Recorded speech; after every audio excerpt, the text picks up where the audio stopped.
Halo teman-teman, selamat datang di video tutorial Siswa Niro. Kali ini saya akan menjelaskan 4 langkah ketika teman-teman ingin membuat logo. Nah, ini juga banyak permintaan dari teman-teman saya, bahkan ketika saya mengajar di kelas. Kira-kira tahapannya apa sih kalau kita ingin membuat logo sederhana aja deh ya. Ini bagi pemula harus tahu ya, kira-kira apa saja ketika kita ingin membuat logo. Oke, sebelum saya menjelaskan secara detail bagaimana caranya membuat logo sederhana, teman-teman jangan lupa like, subscribe, dan aktifkan loncengnya supaya teman-teman bisa mendapatkan video terbaru dari saya setiap minggunya. Dan jangan lupa teman-teman share juga ke teman-teman lainnya supaya ilmunya ini bisa bermanfaat bagi orang banyak. Oke, kalau begitu kita langsung saja simak videonya. Oke, teman-teman, kali ini saya akan menjelaskan langkah-langkah membuat logo sederhana. Jadi banyak permintaan dari teman-teman saya dan ketika saya ngajar di kelas. Pak, kira-kira bagaimana ketika kita ingin membuat logo? Nah, contohnya saya sedang diminta membuat logo anggur atau misalkan buah-buahan atau makanan atau produk yang mau dijual, kira-kira bagaimana prosesnya. Oke, teman-teman, di sini saya hanya menjelaskan kira-kira singkat kisi-kisinya, prosesnya bagaimana. Nah, teman-teman silahkan disimak sampai habis ya, jangan di skip. Oke, langkah-langkahnya apa saja? Jadi ada 4 tahapan membuat logo, teman-teman. Pertama, kita harus konsentrasi di tema logo itu dia. Kemudian berikutnya masuk ke visual logo, jadi nanti bentuknya seperti apa, gambarannya. Terus kemudian setelah gambaran bentuk produknya sudah ketahuan, baru kita masuk pembuatan label. Itu label di sini berbicara mengenai frame ya, frame atau rangka atau bingkai dalam sebuah logo. Terus kemudian setelah itu baru masuk ke bagian warna. Oke, untuk tema logo itu maksudnya bagaimana? Oke, jadi gini, ketika kita ingin membuat logo, biasanya saya akan bertanya kembali kepada orang yang ingin membuat logo. Kira-kira mau untuk produknya untuk kemana? Nah, itu dia. Jadi tujuan adanya tema ini adalah supaya ide pokoknya nanti kebutuhannya tuh akan tercapai. Kira-kira misalkan saya mau produknya mau dijualnya apa? Kira-kira seperti itu ya. Misalkan produknya maunya saya kepengen mie ayam atau bubur ayam atau misalkan pecel lele atau misalkan label buat makanan dan sebagainya. Jadi dari situ nanti saya bisa menentukan dengan adanya tema, pokoknya temanya artinya kita akan menciptakan ide-ide bernuansa supaya mendukung kebutuhan logo yang diinginkan. Kurang lebih seperti itu ya. Oke, dengan adanya tema, waktu itu saya mendapatkan salah satu contoh. Jadi ada yang minta, bisa nggak tolong buatin logo? Nah, saya tuh punya pohon anggur di rumah dan saya kepengen berwirausaha sendiri. Nah, saya nggak tahu logonya bagaimana cara buatnya. Kira-kira bisa tolong buatkan? Saya bilang bisa. Oke. Orang tersebut memberi gambar ke saya. Nah, ini anggur saya. Kira-kira seperti itu. Jadi kepengen temanya anggur. Nah, kurang lebih seperti itu ya. Nah, dari sini akhirnya saya berpikir, yaudah, oke deh, saya buatkan saja ya. Nah, langkah pertama, jadi kita sudah mendapatkan temanya anggur, kurang lebih seperti itu. Terus kemudian lanjutnya saya mencari referensi logo sesuai dengan tema anggur tersebut. Bagaimana caranya? Saya mencarinya di Google. Nah, caranya bagaimana? Jadi kira-kira pola anggur itu seperti apa? Gambaran anggur itu seperti apa? Buka Google-nya dulu. Nah, kurang lebih seperti itu. Lalu saya ketik logo Grab. Nah, otomatis teman-teman akan mendapatkan beberapa elemen di sini. Nah, elemen gambar-gambar anggur itu seperti apa ya. Nah, dari sini teman-teman tinggal pilih kira-kira ada beberapa yang kalian suka dan menarik dan modern, kurang lebih seperti itu ya. Setelah mendapatkan beberapa gambar yang kalian suka sesuai kebutuhan, baru dipilih. Nah, pilih kira-kira ada 10. Nah, 10 nanti pilih dari 10 itu dipilih menjadi 5 yang terbaik, kurang lebih seperti itu. Nah, itu yang memilih siapa ya? Memilih kita sebagai desainer kurang lebih ya. Oke, nah setelah itu nanti setelah kita sudah masuk mencari referensi pola anggur, baru kita meredesain. Nah, meredesain maksudnya bagaimana?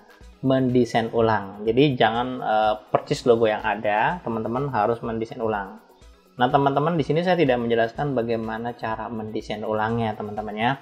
karena nanti saya akan buat satu video video mengenai bagaimana cara meredesain dari logo-logo yang ada, terus kemudian kita kombinasikan kurang lebih seperti itu. Saya akan buatkan videonya.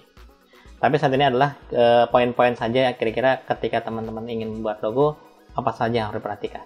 Oke, untuk mendesain atau untuk meredesain ulang ya, membuat ulang desain logo itu teman-teman bebas bisa menggunakan aplikasi apa saja, baik software yang gratis maupun software yang bayar, atau menggunakan manual tangan juga boleh, silakan. Dengan adanya referensi ini maka teman-teman bisa menciptakan ide-ide baru, kurang lebih seperti itu.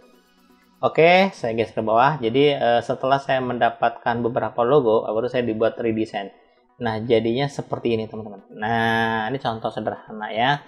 Saya memberi kurang lebih ada 7 ya, ada 7 logo. Saya kasih ke orang tersebut gitu ya. Terus kemudian dari sini saya tanya balik ke mereka gitu. Kenapa? Saya tanya balik supaya keinginan mereka tercapai.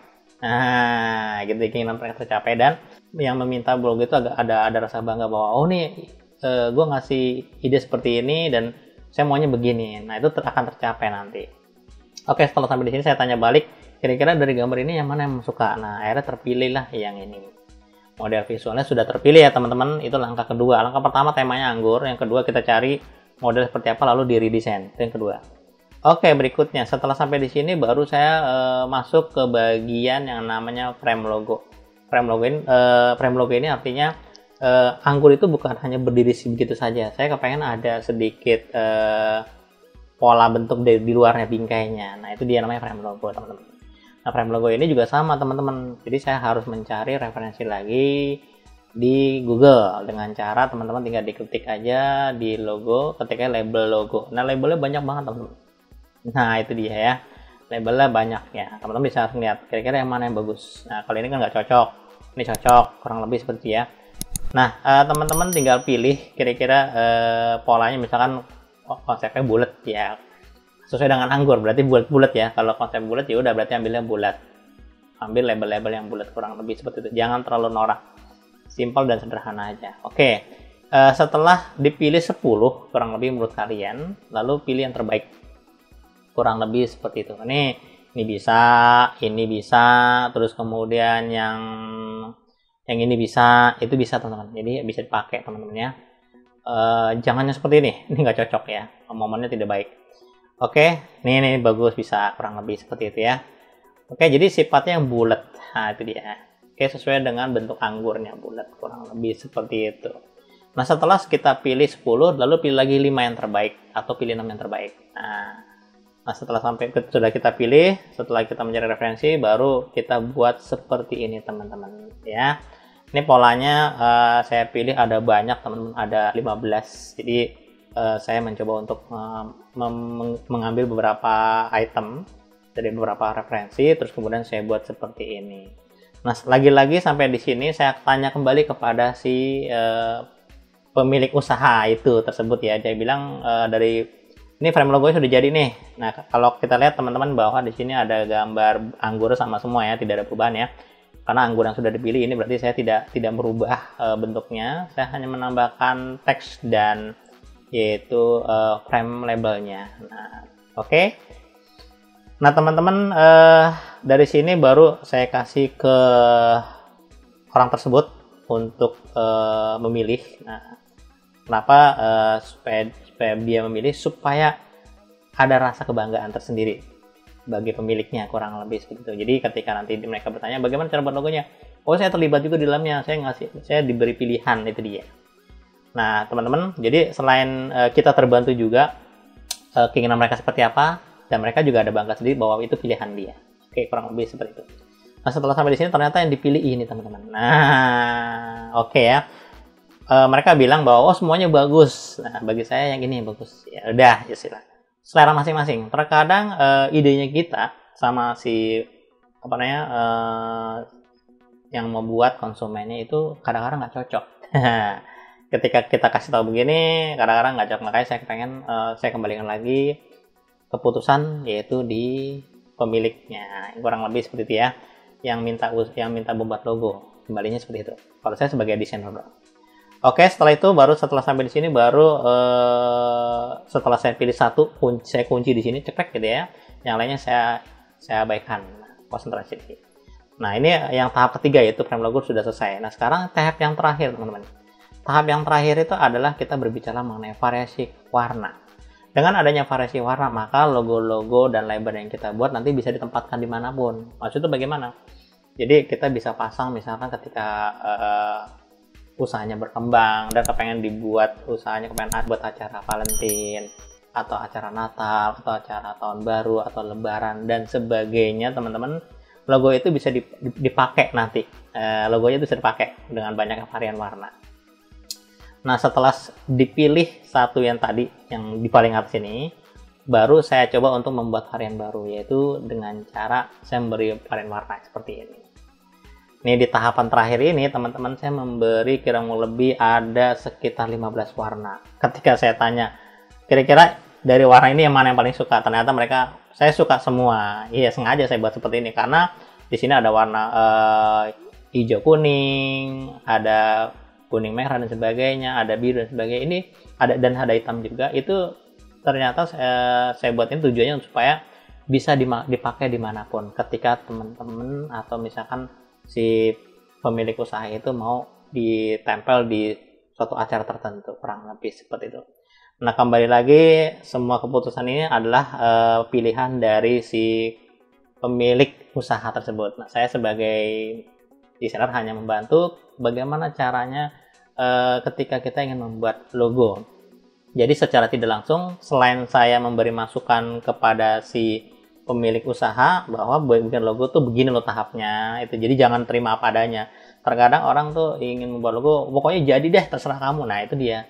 Dan saya tidak seperti itu. Kalau saya tuh biasanya kalau ingin membuat sesuatu, biasanya saya memberi masukan kepada orang yang meminta membuat logo sama saya. Apa saja. Waktu saya bekerja di kementerian juga begitu ya, teman-teman. Jadi artinya ketika saya menjelaskan membuat suatu desain ke Pak Menteri di samping saya jelaskan, Pak, ini konsepnya begini, estetikanya begini, dilihatnya begini, dan saya jelaskan. Akhirnya lama-lama Pak Menteri ngerti, oh iya ternyata proses seperti itu, iya. Meskipun itu teknis, mereka nggak penting ya, yang penting jadi. Tapi terkadang ada beberapa orang yang perlu tahu. Nah, jadi nanti ketika ada perubahan, mereka tahu bahwa warna ini penting, kenapa warnanya seperti ini, dan kurang lebih seperti itu.